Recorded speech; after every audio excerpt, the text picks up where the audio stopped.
So, you're interested in the daycare and training, Yes. and then she's had previous training over at Found. Yes, Okay. correct. I didn't know if you wanted to e-call her on right now, but she's wearing it right now. And we're still working on that training. I'm taking like e-collar classes so I can like do it properly. She's very sensitive to it, so it tends to work on like a 3 or something. Okay. But she can be reactive with other dogs. It's mostly on leash, and it's mostly when she gets like overhyped, overstimulated. But she's done fine at Found daycare, and I feel like it's because they like pay attention. Like I've had her at other daycares where I don't think they're really paying attention, and I think like, you know, she just gets too wound up and like is with dogs she doesn't like jive well with. But I was looking for other places that like know how to handle reactivity, I guess. And they're booked out until June, and she used to go like 3 times a week. So she's like, I'm trying to like walk her twice or 3 times a day, but she's got like so much energy, like she wants to go back. So. And you mean booked out? You mean like for training or just like for daycare? For daycare. Yeah. Really? Yeah, I know. I don't know how that happened, but I was just like, okay. Well. Yeah, because we've had like a wave of Found dogs coming. For real? Out. Yeah, because I mean, so before I got my facility, Found is where I would send people because they incorporated training with daycare and stuff. And then of course I opened my daycare in 2019, September of 2019, and like right now it's Saturday, so it's a slower day, but we have like 20 dogs back there playing and stuff, but it's quiet. And when we have 60 dogs, it's just as quiet. So I run a very structured, quiet kennel. So like Found's like kind of like the next, in my opinion, the next best thing, right? So yeah, we heard the same thing that people are like, yeah, they're booked out, we can't get boarding, we can't do this or whatever. So we're getting just all these waves of dogs. Really? I wonder if that's because they just switched to daycare 2.0, which is like a smaller, I know it's smaller, but I still didn't think it would be like booked that far. Like she was able to get into daycare 2.0 in January, but now I can't get her in at all. Is it like smaller groups or something? Yeah, I think it's a little bit smaller, like the ratio's smaller or something. That's interesting. I mean, because that's what we do here. We do 8 to 12 dog groups, you know, because it's the city of Chicago, there's guidelines, it's supposed to be no more than 16 dogs per person. A lot of places put 30 dogs per person, which is obviously not healthy. And I mean, we do 8 to 12 dog groups, and we do just fine. I mean, I don't know how many dogs they're getting on a regular basis, because unfortunately, when I opened up my facility in September 2019, COVID hit March of 2020. So right when we built momentum, all of a sudden it was a very steep decline. So now we're kind of rebuilding. Okay, so. Is that why you're coming here for daycare and training? Yeah, I'm hoping if you have availability. If not, that's okay. I honestly am kind of desperate to get her back into daycare because she would come home and be tired and like happy, and you know, like I said, I'm trying to walk her a lot to get her energy out, but it's hard because I work too. So like. And with the reactivity, are the e-collar classes that you're taking are you in a group or is it just you? It's a group. Okay. And I actually, do you know Justin Brocox? Okay. He's the trainer we've been mainly working with at Found. He's the one that introduced the e-collar. And I have had it for like a year at least, probably a little over a year. And I know like how to use it, but he was like, this class will give you more like foundational skills. So I was like, okay. And it's only 3 classes. So the last one is next week. I gotcha. So what's your understanding of e-collar? So with her, I have used it on walks when I, like at a higher level, come. When I need her to, like, if looks like she's about to react to another dog, I generally just don't even bother like going past other dogs. Sit. Like, we'll cross the street and stuff if there's a dog, just because I don't want to like mess with it. But if there's like a surprise dog out of nowhere and she starts reacting, I will like put it on a higher level, like a 20 or something, because it stops her. And she has bitten me multiple times, like when she's reacting. Like redirecting? Yes. Okay. Like it's not like she's not like trying to go for me. It's like she like loses control and like turns around. I'm the closest thing. She just like has got me. And has she ever broken skin? Yeah. Like punctures, or just? Okay. For me, she's never been anyone except me, but like, I'm not thrilled with that either. I know, right? The one person. So, and she doesn't like I said, I don't want to, make her seem like an aggressive dog. It's like. No, I understand. Yeah, it's exactly. redirection, yeah. Yeah. She's so frantic that she's Yeah. not thinking clearly. Yeah, exactly. And she just kind of loses it. Like right now she's doing pretty good, but you can lay down. At Found, from what they've told me anyway, she does like pretty well in the play groups. They did tell me like once that she got into it with another dog, they just separated them and like, I guess they just didn't mesh well or something. Mm. So basically, like I got the idea from reading about this place that like it's just structured and like you're paying a lot of attention to that kind of thing. Mm-hmm. Like I don't know, I had her at Pup Stars, Oh, yeah. like at the very beginning that I had her, and then I had her at Active Dog, and they were okay, but I got the feeling that it wasn't real, like I thought her activity was kind of getting worse, Mm-hmm. and so I wasn't sure that they were being honest with me about, like, they told me she was doing well, but I wasn't sure. Sure, yeah, I guess so. But when she goes to Found, she loves going, she gets all excited, and she comes, like I said, she comes home like tired out. Mm-hmm. So it's good for her, and like she is, despite her anxiety issues, she's a social dog. She Mhm. wants to like play. She just needs to like be in a pretty structured environment for that to happen. Like, can't be all crazy. I don't take her to dog parks because like you never know if there's going to be a Sure. crazy dog there. Mm-hmm. I used to, but it's not worth it anymore. It's not worth the risk. So anyway, yeah, she's for the most part like, she's always good with like people. She's never reacted to a person before. Mm-hmm. She will freak out at squirrels, but I think she's just like, that's like an instinctual thing. She's trying Sure, to prey drive. Mm-hmm. But I also don't let that happen on our walks. Like, she's doing pretty good lately, but I had used the e-collar before for that too. Okay. How much training has she had? In general, or e-collar, or? I guess formal, like with Found or another trainer? Yeah, so let's see, when did we start with Justin? I think it was about 2 years ago. Okay. And she did like, I was really struggling with her reactivity Okay. at that point, so she did a board and train with Justin privately, and it helped a lot. And then we continued doing private stuff with Justin, and I still see him occasionally, but like more often I had just tried to like get her to daycare because like she has her foundational stuff. Mhm. She just, I felt like needed like more energy release basically. Mm. But yeah, a little over 2 years, and I had like tried training at other places before that. It's not that like we were just like going free-wheeling it, but Mhm. she, it took a while to find like someone who was like competent with her. I had a bunch of different trainers trying to work on this reactivity. We did a reactivity class that didn't really do anything. And yeah, we've had a lot of like success with like Justin and Found their Okay. like style, and then the e-collar, I put it on her for walks. I generally don't leave it on around the house because she just doesn't need it. Yep. But I'm trying to use it like, as needed. I'm trying to do we're talking in class about using the, what is it called? Like when you use the continuous button Mhm. after you give a command and then release it as soon as they do it Mhm. on a low level. So I've kind of started doing that, but mostly like at the beginning I paired it with food. So like she kind of knows that if I give a command and like use the e-collar that she's gonna get food if she does it. Mhm. But yeah, I guess I don't use it like super extensively. But she's done the train. She did like her puppy classes and stuff at a completely different place. But with Justin, she worked on like the fundamentals, like like sit, stay. Okay. But she's still having reactivity issues. Sometimes. Okay. Yeah, like. What's her threshold, or what's the context? So it would mostly be like I don't see her at daycare, so I don't really know, but I know she had one issue with a dog once at daycare.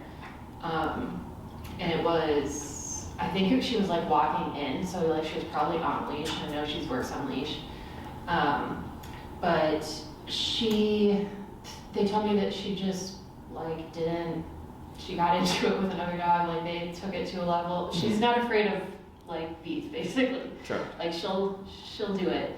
But that doesn't happen very often. On walks, however, like I think she feels very like restricted by the leash, you know, more nervous because for a while I was trying to like kind of walk past dogs to kind of like see if she could get used to it or something, but it just wasn't like, she got so amped and like so out of control. Come here, Lola. Come here. No, not for you. So it is mostly, I would say it's mostly on leash, but I have, like it's possible that it happens off leash, but it's just not as common. She just like. And this is at the daycare when it's off leash? Yeah. Because for you just have her on leash, there's no real dog-to-dog interaction, is that correct? No, not really, no, because I don't know anyone with dogs, but that's why I liked taking her to daycare, so she could like, get some socialization. But yeah, I needed someplace that like knows what they're doing. Like, sure. What's the highest you have to go in your collar? If she is already reacting, I've had to bump it up to like a 25 to 30. Okay. And then what happens? She'll stop. She'll make a noise, like whimper, and then stop. But then she'll kind of like whine. But she will stop, like trying to bite me and stuff. That doesn't happen very often because I try to avoid it. But it will stop her. So it's kind of like an emergency thing. Like we've had sometimes, like for example, we were walking the other day and there was a dog off leash that the owner was just letting go, and walked right up to her and was like being kind of aggressive, and like I didn't even see it. Like it was the sort of thing where we just like came up and it came out of nowhere. And she started to like get really hyped up and like really anxious, and I had to use it in that time because I was like, you know, if I let her get to the point of like biting, it's just bad. No, for sure. Yeah, I mean, it sucks. I've been bitten. No one wants to be bitten, right? Right. Okay. I'm just trying to get a feel here of the case. So this is pretty standard. I mean, at least in terms of what we deal with. So, you know, sorry it's been such a long journey, but this should already be resolved. You know, if you started 2 years ago, essentially, because obviously you're a very proactive owner. You've been seeking answers. You had her in puppy training, and you've invested a lot of time and money, right? Is reactivity at this point should already be a thing in the past. Okay, so I think I know part of the issue is the psychology behind the tools that you're using. Okay. So that's why I asked earlier, like, how do you apply the e-collar and stuff? Because it has to be layered in correctly in order for a dog to understand the communication, right? And there's a lot of theories out there. I've trained a lot of dogs I've found that are e-collar trained, and then we retrain them. Boarding trains, one-on-one trainings and stuff like that. So I like found because they try to do things from what I know, right? But unfortunately, the education behind how e-collar works is not correct in my opinion. Okay, otherwise, like, you know, a case like this, if this was one-on-one, I would say 6 classes and we're probably done. Okay, so I had 6 one-hour classes over 6 weeks. And I'll go more into depth and all that stuff. So first thing I see right off the bat is the e-collar that you have is meant for a 35-pound and under dog. Okay. Yes. So I know you mentioned that she's sensitive, right? Like she responds to 25 and stuff. But the key thing is, you shouldn't have to even be using it. Like it's one thing to be present. It's another thing to still having to be using it. Does that make sense? So, and I'll explain that too. Like I'm not, you know, when you said I don't need it in the house. She's a good dog. Absolutely makes sense, right? And we have it outside because we can't account for outside. Sometimes there's people with their dogs off leash that shouldn't be off leash, right? So you want to have that variable of control. But it should be like only in these kind of scenarios am I really having to use this because it's out of my control, as opposed to like, well, we're still struggling with reactivity. Does that make sense? So that's one thing, and this is a very common thing. So trainers like this particular model of collar because it's the best, cheapest option. Okay, and I love this company; they're great. I stopped using them 10, 12 years ago because when I first started my business, way back when, I had a rush of reactivity cases, and I was using this particular brand, and they were either not getting better or getting worse. Okay, and the only thing that was common across them all was the collar. So I got Dogtra, and I put them all in the appropriate Dogtra collars, and all of a sudden started making progress. That's just a different brand? Correct. Okay. So my theory is and these dogs were on the correct e-collar technology collar. The issue was, in my theory, how the stem is delivered. This particular model is sharper. The Dogtra brand is duller. Okay, so that's because I felt them. I felt all the models. I know them like the back of my hand. That's my theory. So ever since then, I've always just used Dogtra. Now, we have had clients already come to us with that model. If it's appropriate to the dog's size and stuff, I go, not a big deal, we'll use it. If it's not appropriate to them, I'll tell them I highly suggest you upgrade your collar. Okay? And I'll explain everything to you. I'm not going to say it's you must have to do this. I will give you your options, but it may impact the training. Does that make sense? Yes. So, because she's obviously not a 35-pound dog. Right. Not at all. Yes. So earlier you mentioned she can be very sensitive. She can operate at a 3. Okay, so this is what's called low-level e-collar. In my opinion, it's bullshit. Really? Okay, yes, because not that dogs don't feel it as low as 3. Okay, but what happens is you have this constant 3 to 25, right? Because you're operating so low that the dogs, they feel it, but they're not really concerned about it. But then it's like, oh shit, here's a dog coming. I'm gonna need to go to that 30, right? So you're constantly like this, And what we want is in my line of theory, it's as high as needed, but as low as possible, right? So my obedience number for her might be 35, right? For everything, the auto sits, the recalls, the heels, the downs, the place, right? And what happens is when you raise the pressure on everything else, it puts the dog in a different headspace where she's like, well, shit, if I get tapped at 35 just for forgetting to sit on a heel, what's going to happen if I need to become reactive? So what happens is, ideally, we don't even see the reactivity. So most people tend to think, I only go to these higher numbers to punish the behaviors I don't want, right? But then you end up, again, with this kind of low to high. And I go somewhere in the middle that the dog goes, that thing kind of sucks. I don't like it. So I'm going to make different choices because I want to avoid that correction. But if she's already adrenalized or thinking of becoming reactive and the consequence is not enough, that's where you kind of get this, you feel like you're managing your dog. Does that make sense? As opposed to just living your life. And then if shit happens, it happens and you can, overcome it. But it should be, I can walk, I can't guarantee this, but I've had my extreme cases where, we can't get the dog to walk past another dog, but they can step aside and let that dog pass and not be a problem. Most people get to the point where they're walking past other dogs, okay, and they're not worried about, is my dog going to blow up? They've had successes and have built the confidence of like, yeah, my dog's not going to do anything. I can walk past this dog. Now, if that dog is being reactive, that's a different story. Right. We can still work with that kind of stuff. There's still an answer, but it would make more sense why she would be reactive to that, So, so low-level e-collar, the reason why it's so popular is because for most people, they tend to have an aversion to e-collar because most people think of it as a shock, like electricity, when really it's just a miniaturized tension unit, right? It's just a muscle stimulator. So it's kind of like a selling point. Does that make sense? Yeah, because people are like, it's not as harsh. Exactly. Yeah. And then it makes sense for someone to go like, okay, well my dog's at 3, but then when they're going to be bad, I'll be at 30, right? Like because you're thinking, well, that's a bad behavior. So it kind of validates the owner on that approach. But then again, I've come across this so many times throughout my career. So you're not the first person, okay? You're not gonna be the last person.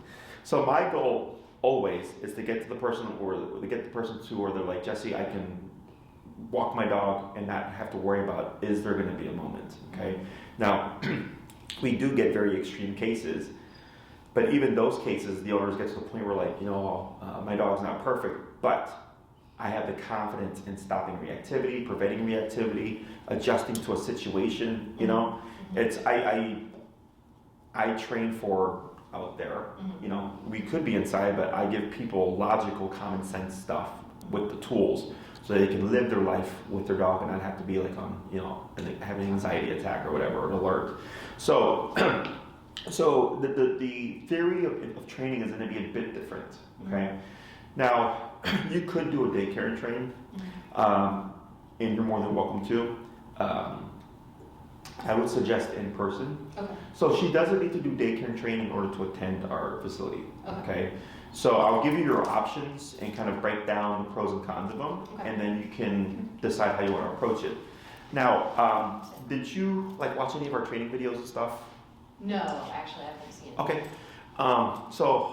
Everything that we do, I'm a very transparent person. I'm all about educating people.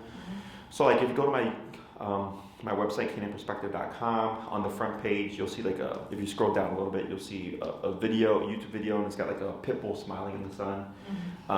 She's a very extreme I shouldn't say extreme, she's a pretty reactive case, both towards humans and dogs. Okay. And in that video, I break down my theory of e-collar and the approach, and I use examples from that lesson and stuff. But also that YouTube video will take you to my YouTube channel, and you'll see all my training stuff. Okay, so it's all up there for the world to see. Lesson ones are always great to watch because no one knows what they're doing. Okay, and I have playlists. So there's reactivity cases, there's resource guarding, there's place command. So you can go to my playlist, you can click on reactivity and just pull up any reactive dog case and just kind of get a feel for it. Okay.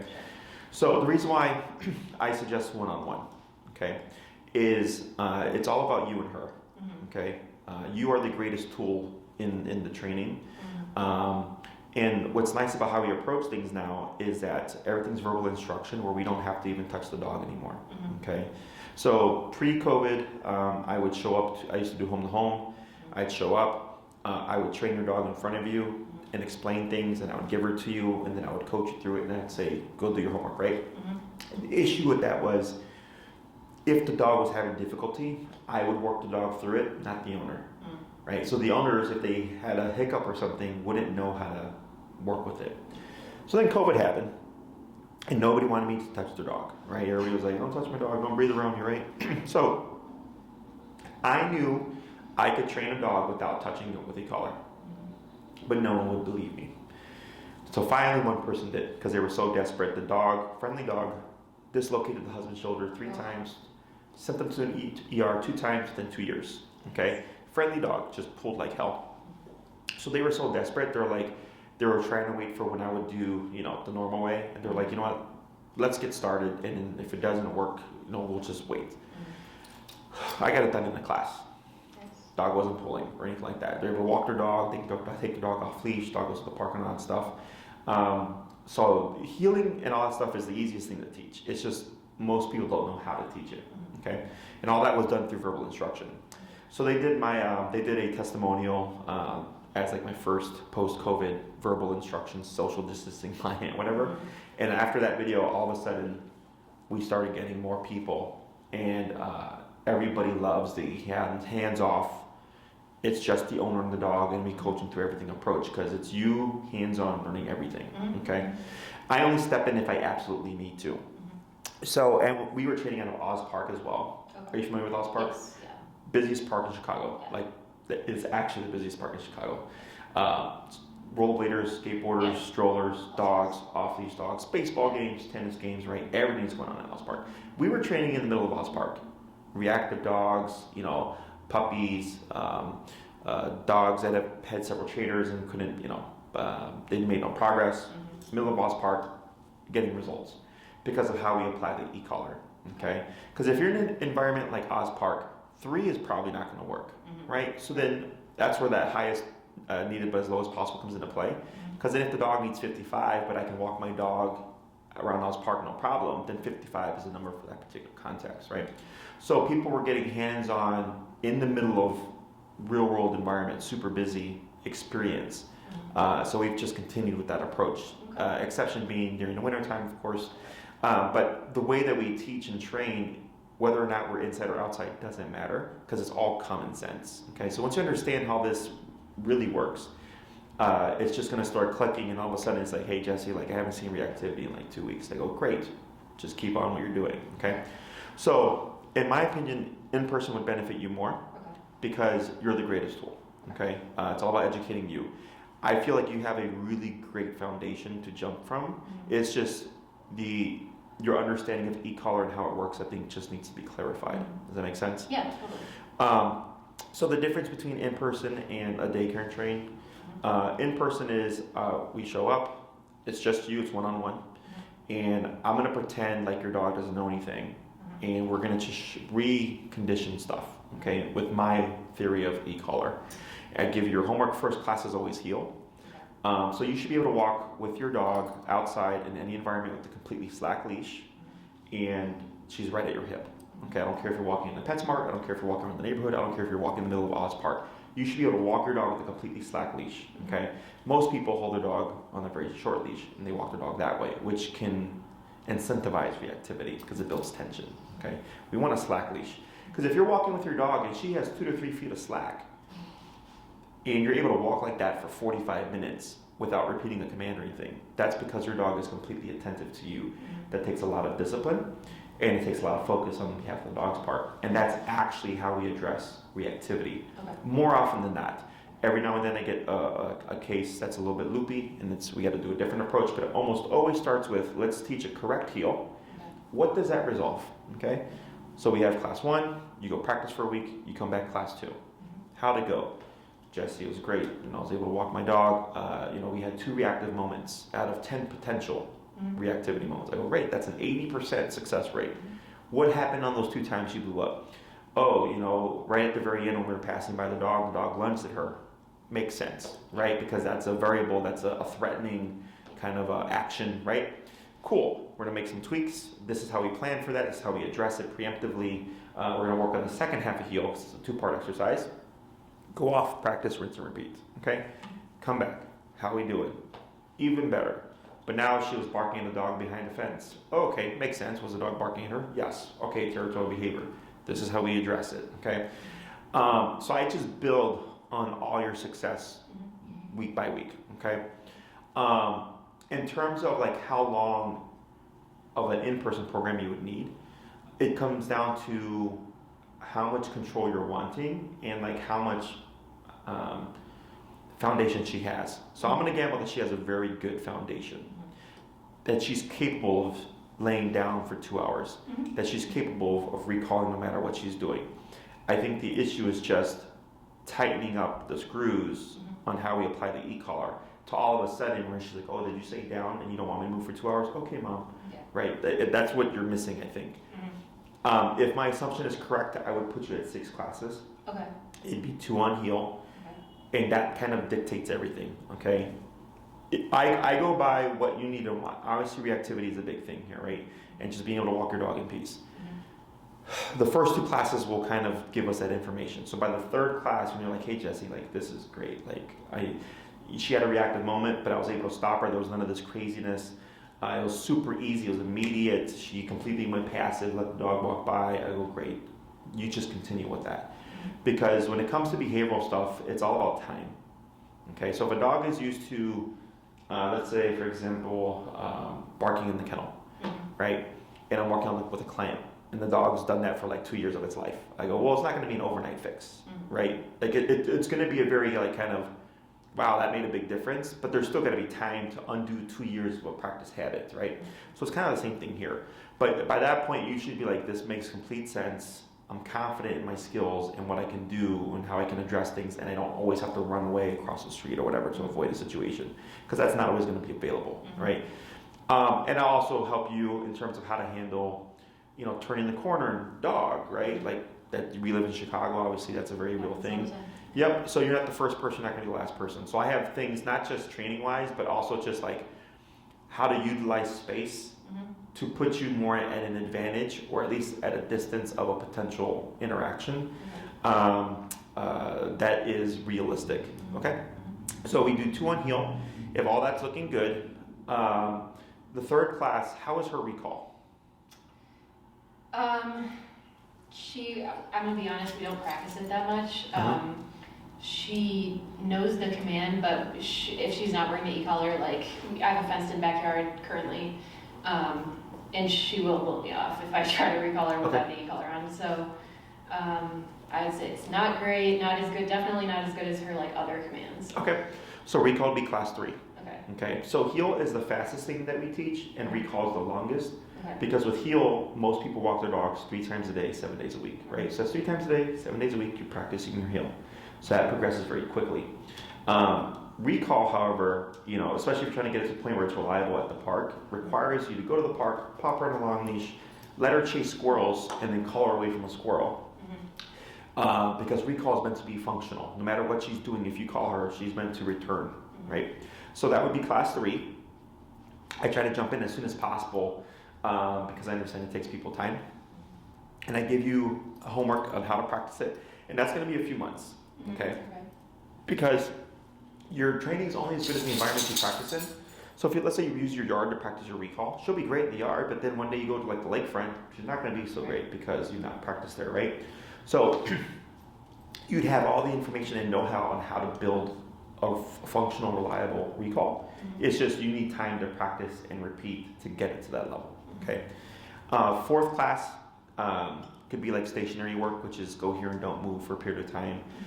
So like if we have dogs like that throughout the daycare do what's called place work, where they'll sit there on a placemat for like 2 hours.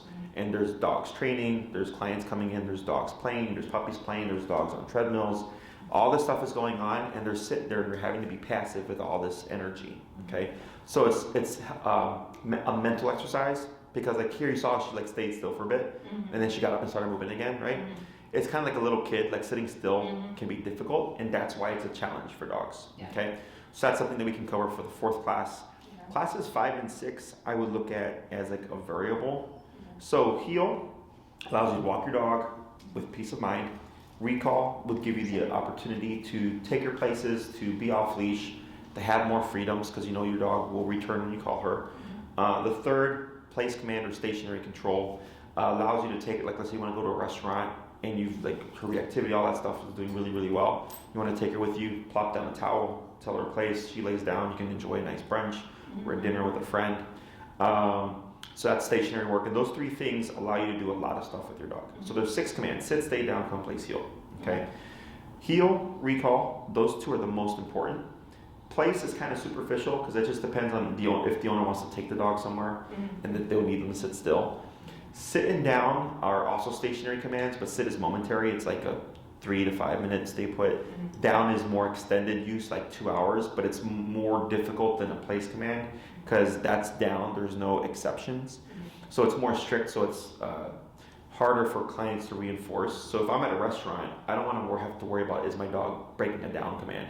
But if I put my dog on a towel and I tell them you can't get off the towel, they can sit, stand, lay down, they just can't get off the towel. It's a lot easier to reinforce, right? So if it's just like I would like to have a handle on the reactivity and stuff and just tying up these things, then 6 I think is good for you. And that's 6 in person, okay? 6 1-hour classes once a week for 6 weeks, okay? You can absolutely do more. We have 3, 6, 9, and 12-week programs. 3-week program is technically also an option, but we wouldn't cover as much stuff. So the 3-week program are for my clients that have dogs with reactivity, and all I care about is squashing the reactivity and walking their dog. That's it. So 3 weeks is I just want to walk my dog in peace, and that's it. 6 classes is walk my dog and go to the park, so it's heel and recall. 9 is walk my dog, go to the park, go to restaurants, so stationary work and stuff. 12-week is walk my dog, go to the park, go to restaurants. I take my dog everywhere, go hiking with my dog, go to my friend's house with my dog. I go everywhere with my dog. So fully off leash trained, okay? All the commands, sit, stay down, and place heel. So I put you at 6 in taking in your case and my understanding of it, I go, that's what I feel you need. Okay. Now, if you're thinking, I want more, you can absolutely do 9 or 12. Okay. If you're thinking, all I care about is getting this reactivity under wraps, and I don't really care about recall and stuff, then you could do as little as 3. Okay.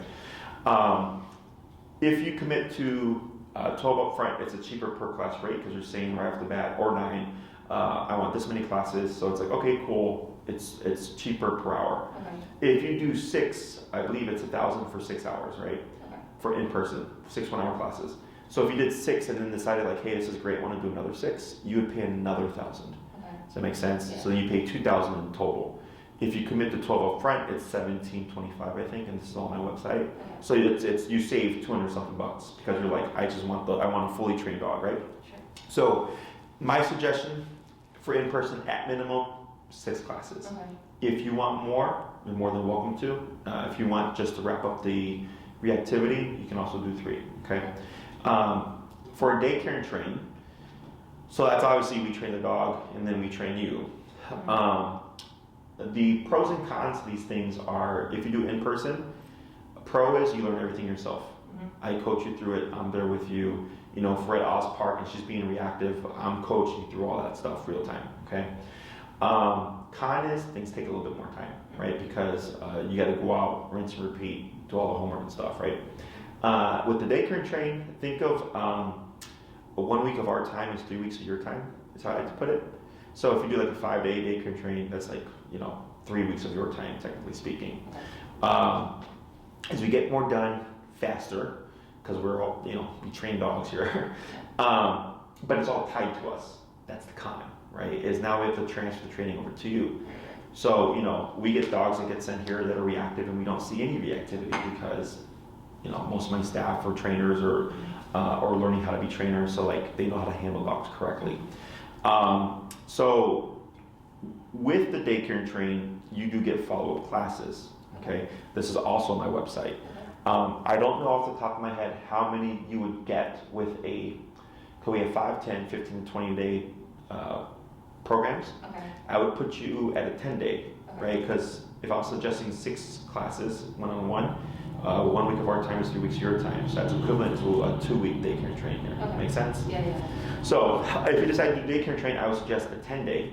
And they don't have to be sequential. You don't have to do Monday through Friday. You can bring her in as needed. And what my trainers do is they film the first lesson of everything they teach your dog. In your case, reteach, right? Because you have to understand how she responds to e-collar, how she understands the e-collar with our theory of training. If your dog becomes flighty, you see my trainer work through her in the flightiness, and they're explaining everything. So it's kind of like an in-person, but it's an instructional how-to video with your own dog. So like if you had a completely raw dog, no training, obviously she's never had any kind of e-collar before, is you probably see a very different response, right? So if the dog panics, you work the dog through it, but then the owner sees the dog progress with each lesson that the dog receives. So they go, oh, okay, so they have an understanding of how the e-collar works, how we work the dog through it, because again, if they're walking their dog and their dog flips out, it's not on us at that time. It's on the owner. So I want to make sure that people are aware, this is how we address things, how we work through things. So that's why we record the first session of everything we teach. So sit, stay down, come place, heel. The first video is almost always the longest, like an hour to hour and a half. And you get a video for each week that we have your dog. Okay, so if you did a 10-day, you would get 2 videos. So the first video is the introductory lessons, hour to hour and a half. The second video, we already start progressing to a long leash to start building towards off leash. Okay, that video tends to be 15 to 25-ish minutes because the dog has already learned everything. We're just now showing you this is the next step in the training to build her to a higher level. Okay, and then you'd get X amount of hours as follow-up, right? So if you did a 10-day daycare and train, for example, let's say it's 4 hours of follow-up, right? That's 4 1-hour private lessons. So what some clients like to do is they bring their dogs in. Once they get their video, they watch the video and they start applying what they learned from the video to their dog, okay? And then after they complete the program, they may come back a month later and say hey, everything's been great, but we're struggling with this thing with recall. they would schedule a 1 hour follow-up. They meet up with the trainer, they have a lesson, all that stuff, and then they go off and continue to practice, right? And then if they need another follow-up, so it's kind of like the follow-ups are meant to close the gaps on anything the videos didn't, right? So obviously with the video, we may not see reactivity, probably not. So let's say you do all that stuff and you're like, hey guys, I'm still struggling with reactivity, what the fuck, right? You would have somebody, one of my trainers come out and we go, okay, this is how we deal with the reactivity stuff, okay? So that's still gonna be included, but we can't work on anything that we're not seeing, okay? So we do the training videos to educate you, so that this way, as soon as you get them with the daycare training, you can already start reinforcing stuff. So we're kind of working in tandem with each other, okay? And then the follow-ups are just as you need. We get a lot of clients who may use a couple of their follow-ups, and then they have like a bunch left because everything together provided them with enough information that they didn't need to use all their follow-up. Okay. And they don't expire. Okay. So like, let's say you did that in 2 years, it's like, hey, like, I got caught off guard by an off-leash dog and she's regressed. Schedule a follow-up, okay, and then we'll help you tighten up that stuff, okay? So, questions on any of that? No, well, actually, so the daycare is like just a training program. It's not like a regular fit. Like, at Found, like they do daycare pretty much every day. And it's like you can enroll your dog whenever. Is it different here? Like you're doing it for the training? No, so we have regular daycare. Oh, okay. Yep, we have regular daycare. Daycare and train is where we're going out our way to train your dog. Okay. On top of daycare. Gotcha. Right, yeah. So like, let's say an average day for a dog that we've trained, that's just regular daycare. They come in, they'll get playtime in the pen, they'll get treadmill time for at least an hour, they'll do at least 2 hours of stationary work, and then they get decompression time in the kennel. So if you go in my facility, it's all one big open space, so like all the action is happening in one room, okay? So it's unhealthy for a dog to be playing nonstop, so we rotate them, right, different activities and stuff. And then my trainers and employees reinforce any training the dog has had. So if they're walking a dog to go potty, they're using the heel. If the dog's been trained to do place command, they're doing stationary work. If they're in the pen and there's an opportunity to do a recall, they may do a recall, but they're not going out their way to train. It's kind of like if things pop up, we're applying and reinforcing the training. Daycare and train is here's my dog and train my dog, but also have my dog do daycare stuff. Does that make sense? Yeah. So that's meant, that's why I was like, for you, I was like, you've done so much stuff. I was like, I don't really feel like you need a daycare and training. Yeah. I think you just need help on understanding your tool better. And then she'd be welcome to, do daycare here. Okay. You don't have to do one to have the other. Okay. So we get other clients, daycare dogs who've trained, like we have one that just came from Tops, like up in the suburbs. And we just reinforce the training. Okay. I like a trained dog. I know some places make people pay more to reinforce the training. I'm like, why? I'm like, it just makes life so much easier. Yes, I understand it's money, but I run a quiet kennel, and if you follow us on Instagram, it's Canine Perspective Inc. You'll see a video I posted up within the past week or two, and you see me walking around, and you see a day of daycare, like dogs on treadmills, dogs on place, puppies playing. Someone playing with an antisocial dog with a ball, a group, Enrique training, and it's just quiet. That's how the day is here. So even if a dog has been trained somewhere else, we reinforce it here. So that's not a problem. Now we do an evaluation process. Okay. Are you familiar with that? I guess not really. It would be like the first time probably. So see how she does. Correct. So we have an extended evaluation. I think most places like just if the dog's friendly, like put them in. We do a 3-day evaluation. Okay. So the first day she's not socializing with any dogs, but she's in the middle of all the action. Okay. My handlers are walking her, they're working with her and stuff like that, building rapport, getting her trust and all that stuff, getting her used to the environment because the first day anywhere can be very stressful.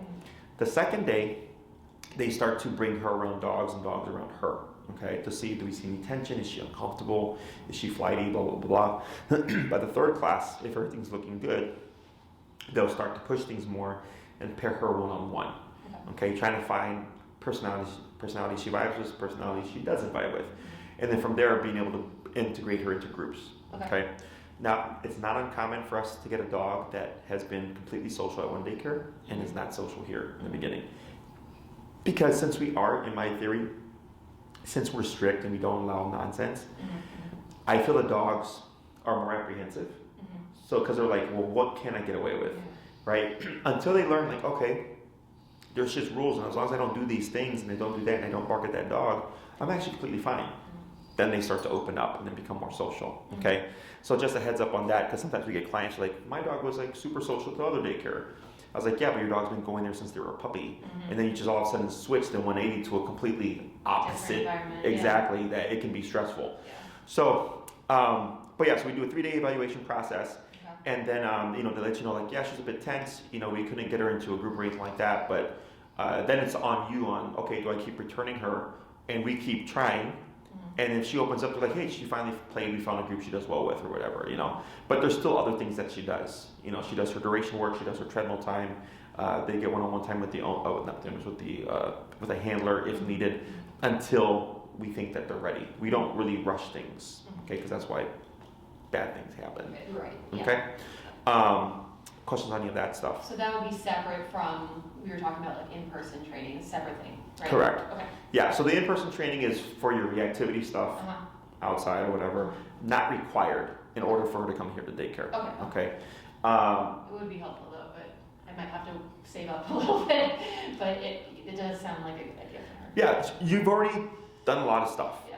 Okay, so then, you know, for daycare, you know, you just fill out a registration form and you would put all the training that she's done, right? E-collar training, and it'll ask you, do we have permission to correct your dog with a prong collar? Do we have permission to correct your dog with an e-collar, right? Where we have problems, like we have a dog here that's trained on a prong and e-collar. We do not have permission to correct that dog. Okay, which doesn't make sense to me. Yeah, it doesn't really Yes, for whatever, because they're afraid like we're gonna ruin their trainer's training. And I'm like, I'm gonna end up training your dog anyways, because most trainers suck. I found that out, trust me. Yeah, so, but it's an easy enough dog that it's not a problem, thankfully. But if that dog was difficult, we tell them, look, we either need permission to correct your dog using the tools that your dog is already being trained on, or find another place for your dog. Because you're putting us in a position where it's like, we can't do anything and your dog is a jackass, you know? So it'll ask you that, and then as long as we have the okay and the tools, we're good to go.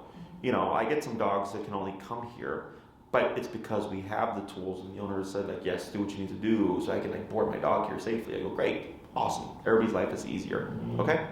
So, yeah, in terms of daycare stuff, you don't have to do training for her to come here. She would do a 3-day eval. My staff would let you know and it'll tell you like, hey, thumbs up, she's good, you know, buy a bundle if you like. Or they'll say like, hey, she's gonna need some time to ease her in. And then you could decide, okay, well, I'm gonna get a bundle and then just see how she does. And then for the training stuff, if you'd like to get kind of more out of your investment, waiting till like the summer, spring, summer, because we work at Oz Park. So most of my clients travel to me. So either they travel to me here during the wintertime or inclement weather. During the summer and very nice weather, we work at Oz, okay? If that's what your intention is, you can let Maria know. My spring and summer gets crazy busy. Okay. So if you have to save and everything, no worries. But when you're ready, contact Maria so that you can lock in the time ahead of time. Because if you came like let's say middle of July or something, you might be waiting a month. Exactly. So in order to save a future spot, it's just half down. So that's a heads up to you. You can let Maria know. So you can absolutely book a time in the summer. You can already have it locked in. So this way you're not coming back and you're like, oh crap, like I have to wait a month for Jessie. Because spring and summer does get very, very busy. Okay? Other questions? I don't think so. I could definitely do the locking down for summer, for the half down, and that would be for the in-person, right? Correct. Okay. And then as far as trying daycare, would I be able to set that up? As soon as possible, whenever you want. Okay. Yep. So if you go to my website, you should see, I think it says Logan Square Facility or something in the menu. If you put the arrow over it, you're going to see like a drop-down menu, and you'll see facility registration. You just click on that, and it'll take you to our Ginger, which is like an online portal. Yeah, Found actually is the same one. Yeah, so yeah, exact same thing. So you just upload her, her vaccinations and everything like that. We do need a recent fecal, at least within the last 3 months, a clear fecal. So you can upload if you have one already. Otherwise, if you can get one from the vet and submit that, as soon as we get the clear, you can go to start the booking for the evaluation. Okay. So what will happen is once you submitted that profile and everything's completed, either Kim or Elizabeth would reach out to you. They handle the facility and everything and can help you with coordinating the evaluation process. Okay. Okay? Okay. And the evaluation's like a separate payment from like the daycare? Like, Yes, okay. it's a 3-day bundle of $90, so it's $30 a day. Okay. And that's the whole introduction or whatever. And then once she completes the eval and they give you the feedback, you decide like, okay, I'm gonna bring her back, and you can purchase, we have 5, 10, and 20-day bundles, I think. Okay. You can purchase a bundle and slot it into your ginger, and you know, you can, I don't make people, how do you say, commit to like, you know, a certain day of the week, whatever. So for boarding, if I've trained a dog, they don't have to come to daycare. They're welcome to board whenever they need, okay, because I trained the dog. For clients who have not trained with us, we have them at least come once a week, because we were having issues with dogs that would come sporadically, and they were like tearing up, how to say, crates and stuff, because we're not a norm for them, so they're going into stress. So for dogs that we haven't trained, at least once a week, we don't care what day or anything like that, but if they want to board. If it's someone that just wants the occasional daycare that would never board the dog, then it doesn't matter to us. Yeah, I don't generally need boarded. I mean, something maybe might come up eventually, but why are you whining? She might have to poop actually, but yeah, I don't really ever do boarding at Found either. It would be like an emergency. One time, like a couple years ago, I had to board her because I had a surgery, but like I don't regularly do that, so. Sure, yeah. So if you bought a bundle, and let's say you didn't do training, and you're like, hey, I'm not planning on boarding her, this is just when I need daycare for work or whatever, then you're completely fine. Okay. Okay? Alright. Anything else? I don't think so. No, sounds good. So nothing I've not seen before. Okay. And then, I mean, in the meantime. I do actually have one question. You were mentioning a different kind of e-collar. Oh, yeah. Would that wait until like we did training? Sure. So you can do, one thing you can do is, let's say, you go to my website, watch a YouTube video, whatever. Like there's literally like videos with a person with a reactive dog, and it's a lesson. You're welcome to watch those and work with her with what you have and everything like that. And if I help you fix the problem, beautiful. Like I don't care. And if you want to do training anyways, like you're more than welcome to do that too. But if you want to start your process on addressing reactivity, because that can be done immediately. I have a ton of videos, like over at least 1,000 now on my YouTube channel. And if you look up reactivity cases, it should take you to a playlist. And then you would want to start like with a lesson 1 or something. And then you just see the process. And if you can break it down and train your dog, perfect. Otherwise, if you need help, I'll be here. Okay?